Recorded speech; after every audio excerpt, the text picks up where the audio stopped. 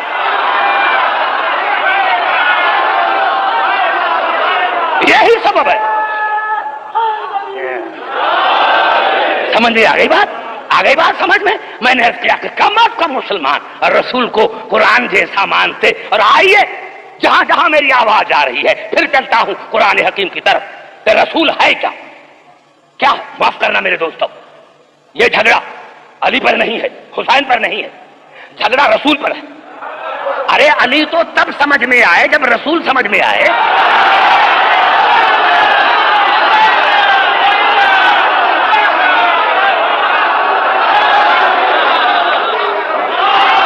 ارے رسول علی تو تب سمجھ میں آئے، علی تو تب سمجھ میں آئے، علی تو تب سمجھ میں آئے جب رسول سمجھ میں آئے۔ حسن اور حسین تو تب سمجھ میں آئے جب رسول سمجھ میں آئے۔ جب تمہیں رسول ہی سمجھ میں نہیں آیا تو علی کیسے سمجھ میں آئے؟ بطول کیسے سمجھ؟ آئیے چلتا ہوں قرآن حکیم کی طرف۔ جتنی میں نے آیتیں پڑھی ہیں اب ایسی آیت پڑھوں گا میں سمجھتا ہوں کہ آپ کے بچے کو یاد ہوگی۔ یہ سورت آل عمران کی بہت بڑی آیت ہے جو میں پڑھ رہا ہوں۔ وَإِذْ أَخَذَ اللَّهُ مِيثَاقَ النَّبِيِّينَ لَمَا آتَيْتُكُم مِّن كِتَابٍ وَحِكْمَةٍ ثُمَّ جَاءَكُمْ رَسُولٌ مُّصَدِّقٌ لِّمَا مَعَكُمْ لَتُؤْمِنُنَّ بِهِ وَلَتَنصُرُنَّهُ قَالَ أَقْرَرْتُمْ وَأَخَذْتُمْ عَلَىٰ ذَٰلِكُمْ إِصْرِي قَالُوا أَقْرَرْنَا قَالَ فَاشْهَدُوا وَأَنَا مَعَكُمْ مِنَ الشَّاهِدِينَ فَمَن تَوَلَّىٰ بَعْدَ ذَٰلِكَ فَأُولَٰئِكَ هُمُ الْفَاسِقُونَ۔ اللہ نے میں نے روزے ازل میں میں نے تمام انبیاء سے وعدہ لیا کہ میں تمہیں کتابیں دیتا ہوں، حکمت عطا کرتا ہوں، نبوت عطا کرتا ہوں، لیکن میرا ایک شرط ہے، اور وہ شرط یہ ہے کہ تم میں میرا رسول آئے گا، انتظار آنے کا کرنا، پیدا ہونے کا نہیں۔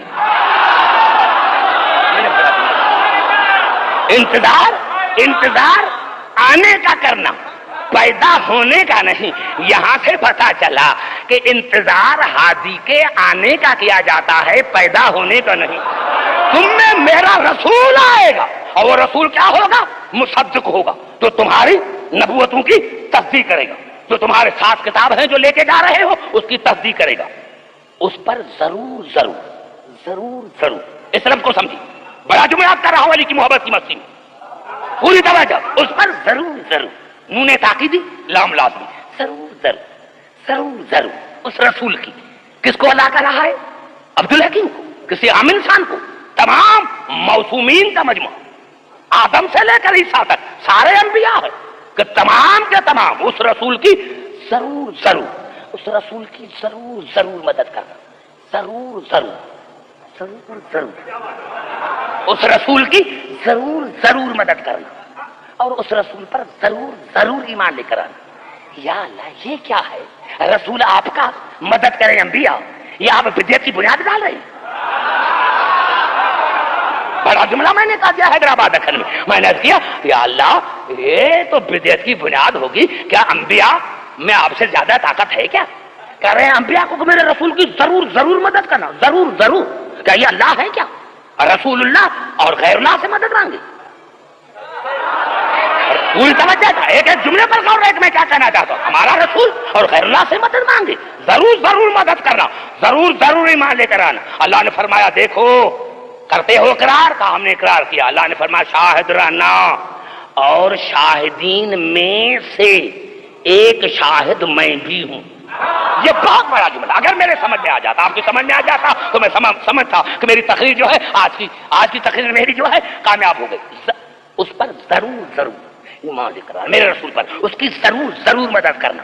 اقرار کرتے ہو ہم نے اقرار کیا، اللہ شاہد رہنا اور شاہدین میں سے، کیا مقام ہے میرے رسول، اور شاہدین میں سے ایک میں بھی ہوں، پھر جو بھی پھر گیا۔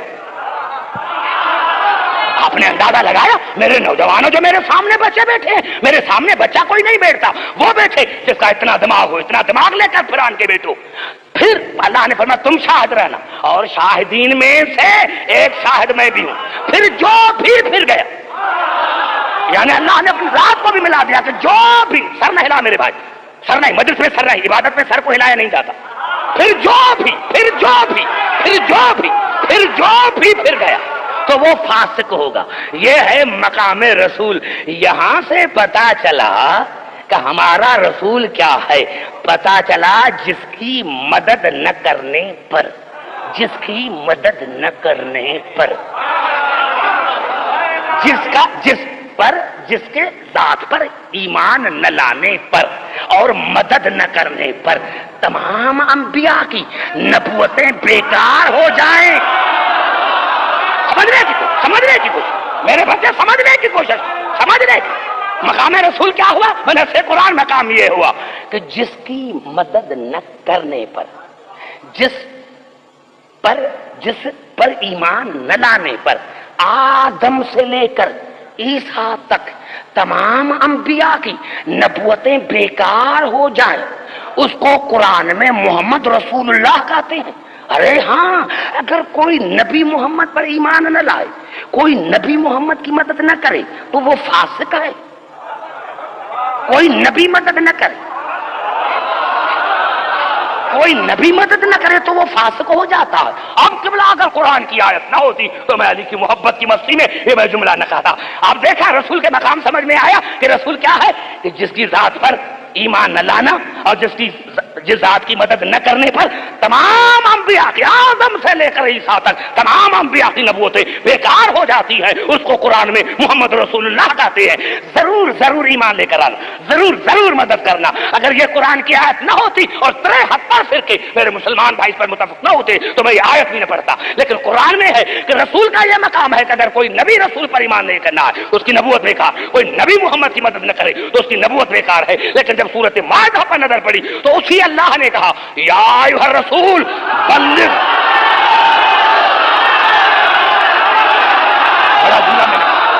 یا ایھا الرسول، یا ایھا الرسول۔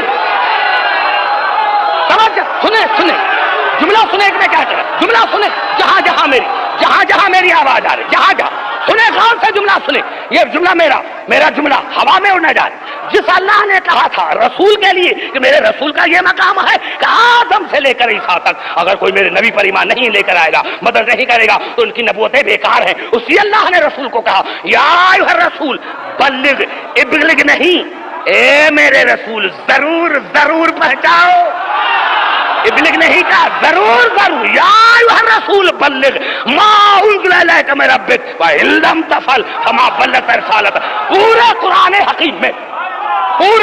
حکیم میں میرے سنی شیعہ بھائی، پورے قرآن حکیم میں لفظ بلغ ایک مرتبہ استعمال ہوا،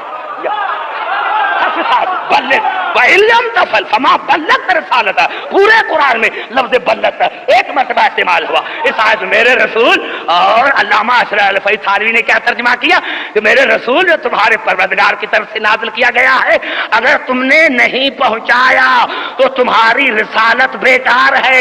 یہاں سے پتا چلا کہ جس کی نبوت پر ایمان نہ لانے پر اور مدد نہ کرنے پر تمام انبیاء کی نبوتیں بیکار ہو جاتی ہیں، اس کو قرآن میں محمد رسول اللہ کہتے ہیں۔ اور جس کی ولایت نعرہ حیدری، سنا جملہ پورا سنا، پورا جملہ سنے۔